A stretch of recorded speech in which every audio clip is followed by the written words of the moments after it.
The Prowler, a ship which is designed for being an armoured personnel carrier. It has a remote turret which can be piloted by both the pilot and the co-pilot for any circumstances you encounter. The ship's frontal shielding is composed of a meticulously formed Kelson composite.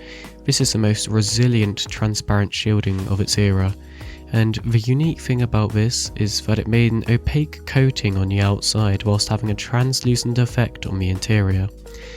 It also features 8 gravity emitters on the underbelly of the Prowler, allowing it to navigate along uneven terrain whilst being as close as possible to the ground to avoid scans from other ships. This ship is so heavily well designed that even the cockpits are sealed whilst they are under use, but half this stuff doesn't work properly yet, like being able to drop troops or have gravity cushioners, so let's just move on to the ship tour.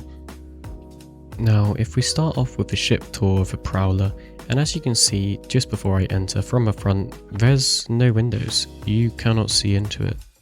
Now this is because of that one-way glass I'm on about, and you'll see what I'm on about in a minute, but it's a very cool feature.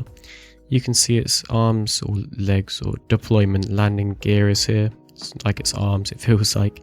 Sorry for all the hatches, I don't know how to get rid of them. But there's 2 entrances onto the Prowler. One of them are here, and this is a ladder. Okay, that one deploys just like that. It feels like a very big drop compared to your character, and it kind of is. I don't know why it's so big, but it's just very big. You have, these are the gravity generators.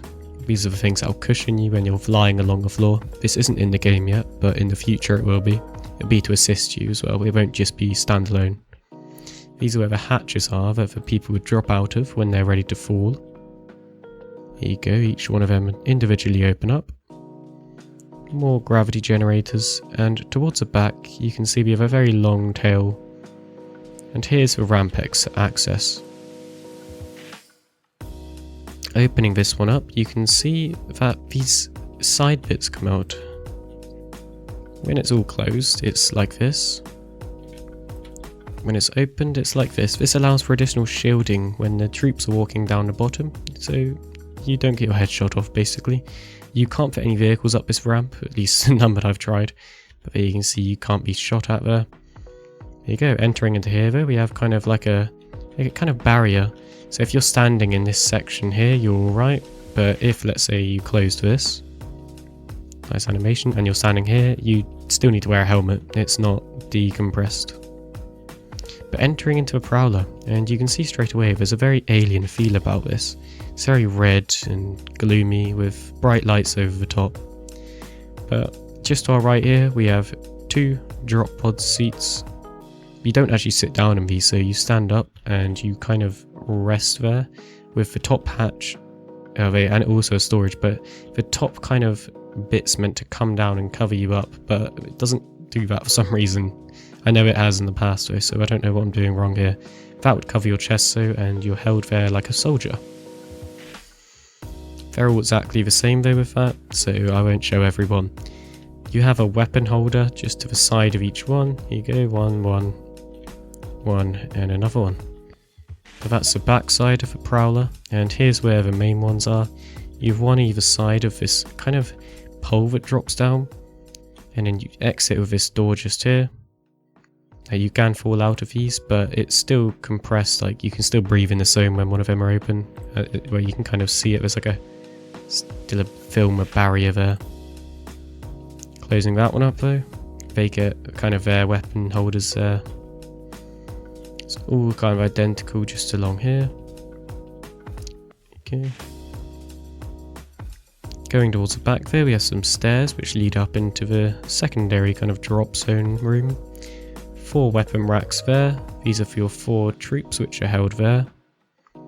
And maybe 1 leading commander. They would exit out of what I would assume would be the ladder. Just out of there. Closes like that. And here we have our first co-pilot seat. If I sit down in this one here, it kind of pulls you back, and then a kind of door shuts behind you. Now I've turned on the audio for this, but as you can see, you can't see around you. This is the one-way feature I was on about. So if you were to click on this viewport on button, There you go, now you can see completely. It's a very nice feature, and as you can see on the loadout, we have 2 light strike 3 weapons, which are size 3 laser repeaters, and 2 deadbolt 4s, size 4 ballistic weapons. Now, this is actually a turret with the laser repeaters, so you can enter this down with a button just there.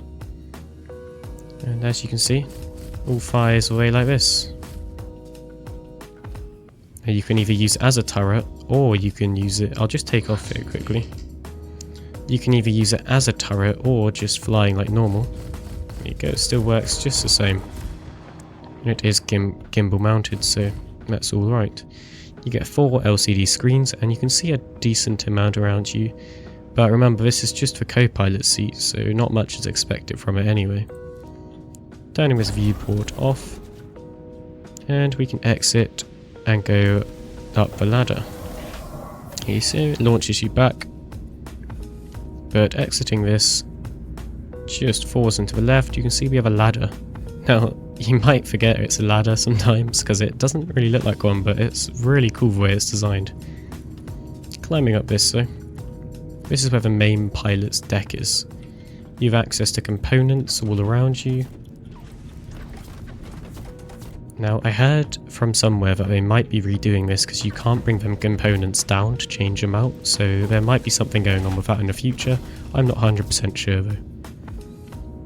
So here's the pilot seat, and if we sit down in this one, it doesn't matter which one you use, the pilot seat just kind of gives you a bit better visibility above you and around you.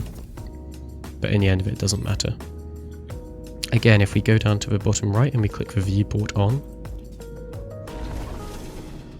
very, very cool. And yeah, look, you can just see quite well behind you and up to your top right. But overall, the same controls and access to the same weapons. And here are the 2 deadbolts. They're attached to the side of the arms, as you can see. You can also access the turret from a pilot seat as well, and use it just like normal, or have your co-pilot doing it. You also get access to 4 LCD screens and a few buttons to your left. But I haven't shown you this. If I go into a certain view, you can see that's actually where you could see me if you were looking at me from the back, but it's all closed up. Now, I was on about this in the intro, but yeah, that just basically protects you from any people trying to get on board your ship. On the bottom one, you see there, the chair at the front, and if I go up, it's just completely blocked off. There you go, it's a very nice feature, it means you can't be boarded and killed. Now, for manoeuvrability of this ship, it's alright. It's built for low acceleration and a high SCM. If I press N and go into the main flight mode, this allows you to turn to the left and to the right and gimbal yourself quite well. But the acceleration is not bad in space. Deceleration isn't as good, but it's still alright.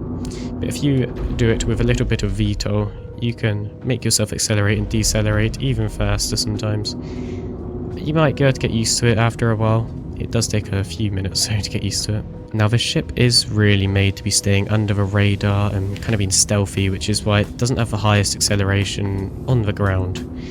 Now, I'm just going to quantum drive to a place because it also has a different quantum drive look to normal ones.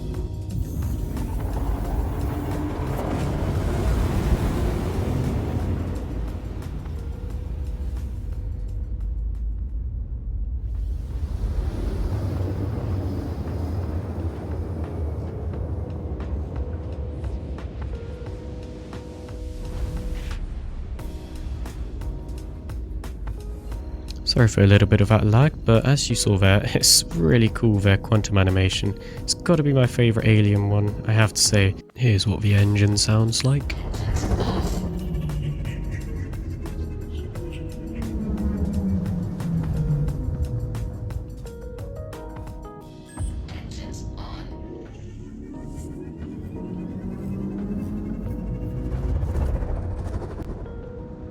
Now, for the price of this ship, and they are seen on screen now, and whilst I would understand this price a little more if all of its features were in the game, they are not, and they are charging the same price, if not less, of a reclaimer basically, for in real life money that is. But it's still a really cool ship though. You cannot rent it and you can only buy it from Area 18, and the price of it is 4,248,200 AUEC. Now for the overview, and the features this ship has are really cool, like the one-way glass, the different quantum animation, and the start-up sound it has, and also the turning off sound it has. But so do a lot of other alien ships, this one's just particular to itself. I would definitely recommend you try flying this one out this IAE, but if you've flown one before you might understand that it can feel quite sluggish in the atmosphere when turning sometimes. Its acceleration straight forward and up isn't too bad at all, but when you try to turn that into any type of manoeuvre, you have to try hard to make it good using the VTOL.